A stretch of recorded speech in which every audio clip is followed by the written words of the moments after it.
It is time for This Week in the Lakeville Journal, time where we get together with Cynthia Hauswinter and Janet Manko from the Lakeville Journal. We take a look at stories that they're covering and stories that might even possibly be coming up. And I do believe we have both on the line right now. Good morning, Cynthia.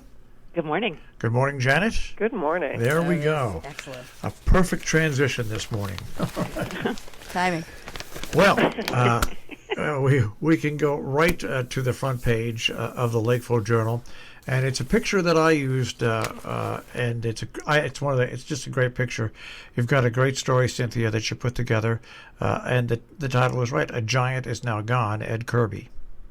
A very long story, and I was emailing with his daughter, Mo, this morning, and said, that article could have been 10 times longer. There's so many people who knew and loved him just in our little towns, but all across the country, a guy with so many interests and studied each of them to perfection, and on top of it was just the nicest, most gentlemanly person. So truly a giant is gone, and we talk a lot about the way that our community is changing as new people are coming in, and it's a shame that people won't have him as an example of really how to live a beautiful life in Litchfield County.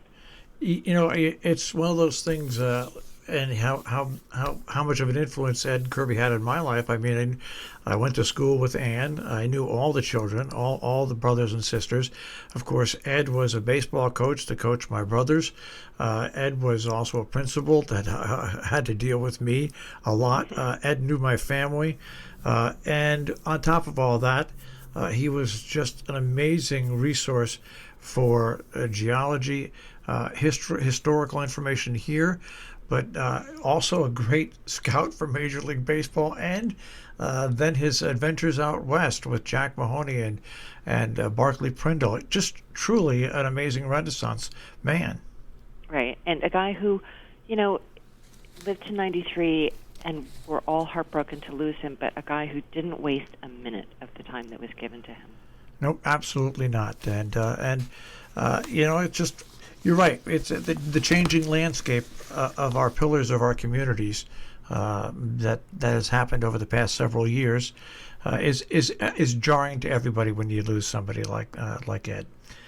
And I want to note, because we don't usually stop at the obits, but we lost another great Sharon person this week too, which is Bonnie Akjar, and another person who contributed so much to the community and really sort of lived the way that and a different kind of person than Ed, but really very much a person who just gave and gave and gave. And ever since I've been in radio, whenever Bonnie has, no matter where I've been, whether it was at the original WKZE or WQQQ or here, you could count on Bonnie to come in the back door and always bring the news and information about what's going on with the bakes and stuff with Legion. She's just totally committed, like her husband, to our local community. Yep. Right, and we have to, for the spouses, this will be a very difficult time for Mary Kirby, who was in Ed's class and is, the same age, and also for Bonnie's husband, Ray. Yeah. Absolutely, but you're right. It's the full spectrum here. When you lose community members that are so tied to the community. We'll move on here just a little bit, and that means I want to go over to the Lance Christensen story, Cold Air, Sunny Skies, and this finally, after a couple of years in a row, this is a good year for ice fishermen. It's funny, this has also been a good year for ice skating, apparently, because it's been pretty cold and it hasn't been that windy, because you never want to have that ripple on the ice. But I'm always nervous about going out, and I'll just say, and I know you'll say this too, people always fall into the lakes because there are patches where springs bubble up or where the birds sit on them. But Lance went out to Kent. I had asked him to go out and look around in South Kent. I think it's called Hatch Pond. And that's normally a place where people go out. And I've been there at, I would say, I feel comfortable walking out on the ice when it's about 6 or 7 inches.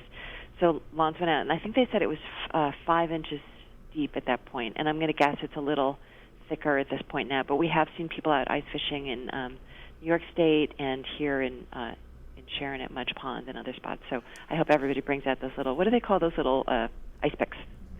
Bring your ice picks. Augers? I have no idea, but all I know is that ice. The weather has changed so much. There used to be a ton of ice fishing contests as fundraisers in our area, Yeah. and they started to thin out about 5 or 6 years ago because there just wasn't enough consistent ice. But this year it's different, and it looks like Yeah. it's not going to change for the foreseeable future.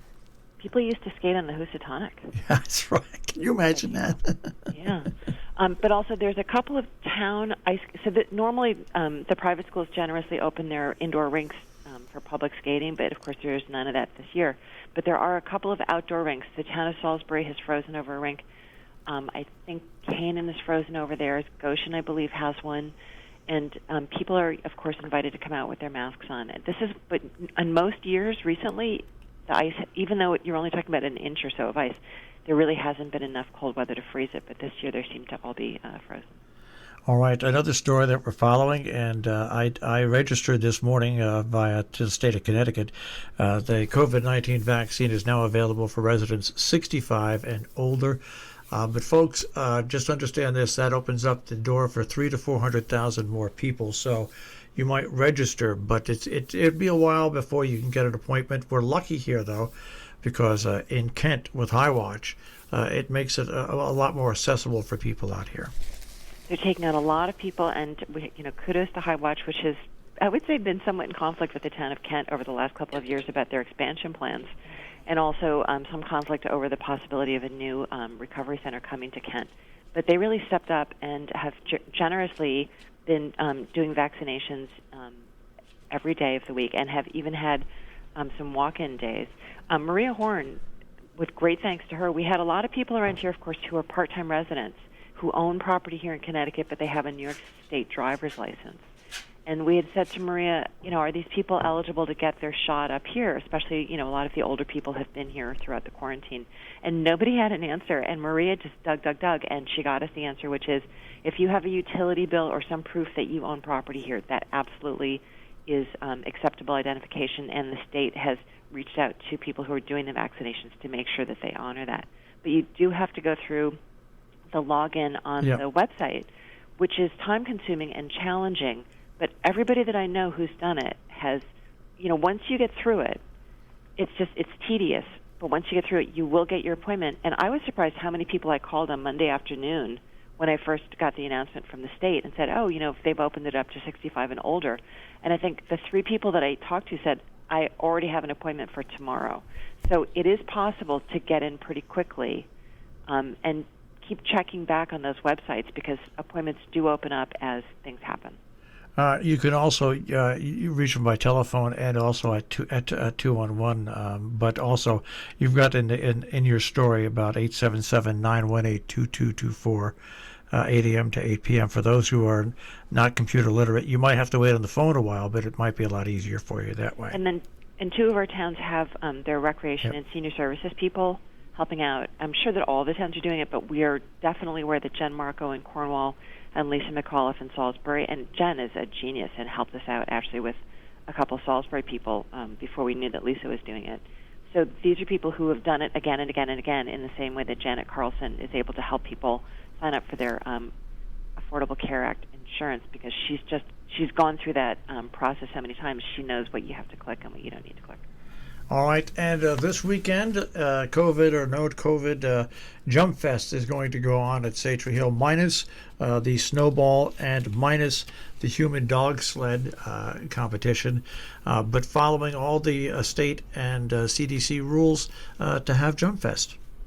So there's a limit for each of the 3 days, which is Friday night, target jumping under the lights, Saturday, Salisbury Invitational, and Sunday, Eastern Ski Jump Championship, of 400 people at a time, which sounds like a lot of people, but that's a very packed event, and it tends to be very congregant. So, and of course, it tends to be icy and slippery there. I'm actually thinking about wearing my snowshoes when I go. But so do try to come out and know that as people leave, you'll be able to come in. The practice jumping is from 11 to 1. The competitive jumping is from 1 to 3-ish every on those 2 weekend days. And they can't open up the food shack this year, but they will have food trucks that will be there. And that's probably the line that you're going to have to social distance in and wear masks. And there's no alcoholic beverages. But the show goes on, and congratulations for all those hard workers at the Salisbury Winter Sports Association. Should be great weather for it. It's supposed to snow This a looks little like bit, so- it looks like one of the best weeks leading into it that we've had in years. And of course, you've got COVID-19 out there. But oh well. These one thing you learned from Salisbury Winter Sports Association: nothing stops them. Nothing. Right. The never say never group of all time. Unbelievable. Patrick Sullivan's story: the opioid crisis punishing purveyors of addiction. We get a lot of press releases from William Tong, who is our Attorney General, and he's one of these very interesting state legal officials like Preet Bharara, who he's very interesting. The causes that he chooses to pursue are very interesting. He does not hold back. It's very clear what his opinion is on different things that are happening right now. And he and a number of other attorneys general from states across the country really went after McKinsey and Company and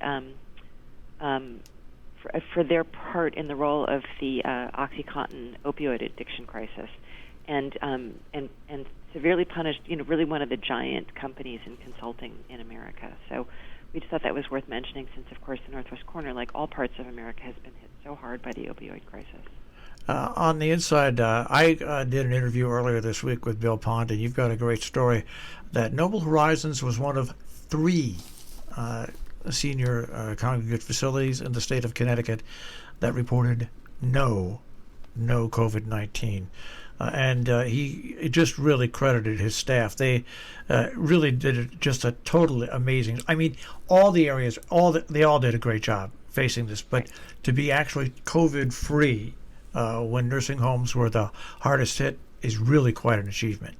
And I'll say my understanding is it's complex. It's not that there was not a single case of COVID in the Noble community, but they kept it out of the main building. Yes. I believe they kept it out of the cottages. They had So a that couple is, of as you said, employees. that's an accomplishment. Yeah, they had a couple of employees that came down with it, but it was really pretty amazing. I mean, and like I said, they did an amazing job, but basically everybody from the school systems and all the other facilities have also done a wonderful, wonderful job under a very tough situation. And even Gear, which had that Yes, little small absolutely. spike, did a great job of bringing it back under control and really keeping that campus safe. But that's what I mean. Everybody really has gone above and beyond. So it's we've been very lucky up here. I want to go. I love this. I love the picture. Stick and puck area helmets required when puck is in use for the And as skating. Santa pointed out, they spelled helmets wrong, which I didn't even notice. Hey, you know what? Right, they got the point across, and Yeah. Obviously hit- everybody wears those helmets. Obviously, it won too many times with the puck, but we'll move on from there. Great little story on the changes, and I'm not sure everybody's aware of this, and this is what's great about your story here, about the changes going on in West Cornwall Village, and the latest one with the purchase of the Farnsworth building and possibly a useless store. It's a lot going on in that little town now. A lot going on, and you probably, like when you say Utzler's store, you probably can visualize what Utzler's was. I've been here since 1993, roughly. I don't think I ever saw Utzler's. I mean, maybe I did, but I don't realize it. But there was a whole different village in West Cornwall, which was the town with the covered bridge back when you were growing up. Yeah, well, the Utzlers was originally owned by the Utzlers, but then great ownership after that as well before they closed. You had Bierce's General Store. So you had the Bates Meat Market. Really, when you compare it to nowadays, back then it was a thriving little town, and it's, you know what? Who knows? But there's a lot going on there right now, and they're even trying to open it up more with a septic system to make it better for businesses. Right, because you have to give Gordon Ridgway credit, the first selectman. It's not happening by accident No. that this renaissance in West Cornwall Village is going on. So many people are active in what's, it seems so goofy when you're like, oh, it's a septic, system committee meeting, but that's a big deal in that little town, as it is in Millerton. If you don't have septic, you can't have businesses, really. And so we have what used to be the Pink House on Main Street that was, kind of in limbo for so long, and now we have new owners who are putting in, I think it's Frank Food and Susan Sicardi are coming in, and they're going to be doing food there. You've got the Electric Bike Store, and what used to be Cadwell's Corner, and the Wandering Moose. And then an artist named William Betts has bought Barbara Farnsworth's wonderful bookstore, sort of at that little curve in the road, and also purchased some land between Utzler's and the post office, and is trying to get access to the fire station next door and really kind of do something in that little area. There's not a lot of buildings there, but what's there is there's a lot that's growing up in it. The local on Saturdays is their beautiful farm market with incredible wool and beef and sheep and eggs and cakes. So it's fun. And for those who ask why we need newspapers and what newspapers are so important, it's just an incredibly active period for towns because we just talked about what's going on in West Cornwall, but look at Falls Village and Salisbury with affordable housing. And these are all stories that you go to in depth in the newspaper about things that really are, there's a lot going on at this time in an area where normally this time of year is very quiet. And it's an interesting time to have affordable housing be such a big issue right now after we've had a landmark record year in real estate sales. And I think that most people who are longtime watchers of real estate anticipate that prices will drop again. But we're coming out of a period when prices had dropped and it was actually possible for local people to buy a reasonably priced house. And those days really are gone. You can't buy anything. You can't really get rental very easily around here. So really an important moment for affordable housing. And interesting in the Salisbury meeting, which was held online, and boy, you know, if you get 7 people for a budget meeting, you're lucky, but they had, I think, 160 or something at the last Salisbury meeting. And a group of young people led by Hannah Pooler, a former Lakeville Journal intern and my neighbor. She got a bunch of young people to sign a petition saying, we really want to stay here and we can't find decent places to live. So definitely a lot of passion on this. You know, it's true. I remember I moved away to get into broadcasting, and I moved back, and I happened to move back a long time ago where I could still find an affordable place to live. But I'll tell you what, for young people that want to grow and thrive in this area, it's really important, and both these towns are dealing with it. So we'll have to see what happens. Yep. I want to go to the opinion page, the editorial, maintaining some normalcy in a time that is anything but. Anything but. And we're going back to SWASA, the Salisbury Winter Sports Association, which, you know, it was not an easy decision for them to say, okay, let's give this a shot and do the ski jumps, Jump Fest during COVID. They want their fans and the skiers, of course, to be safe, and it brings out more than half the town of Salisbury coming out to volunteer to make this event go off. But they said, you know what, we're doing it. And I think you both mentioned before how they are a group that has faced so many obstacles over the course of the years and just find solutions every time they are faced with a challenge. So this is another year of challenge, and kudos to them for taking it on and providing an event that is so uplifting every February, because February can be really sort of gray and, you know, unless you're out cross-country skiing every day, there's not as much to do as there usually might be around here. So this is fantastic, and we hope it just goes great. They could, as Cynthia mentioned, they couldn't have better weather, and I think that's the God's shining down on them for doing it. So let's hope that it all works out great. And how the community supported back. Them. I mean, Willie Hallahan mentioned that they had their ski and swap sale. Yeah. Biggest year ever following all the COVID-19 guidelines. They had the White Hart Inn, which always puts on that dinner. The chicken. Normally they try to sell 50. Well, because it was done takeout, they sold 90. The public, once again, returns the love incredibly. It does, and you know, they did it with the program, too. Yeah. Last year's program was 48 pages. This year's program was 44 pages.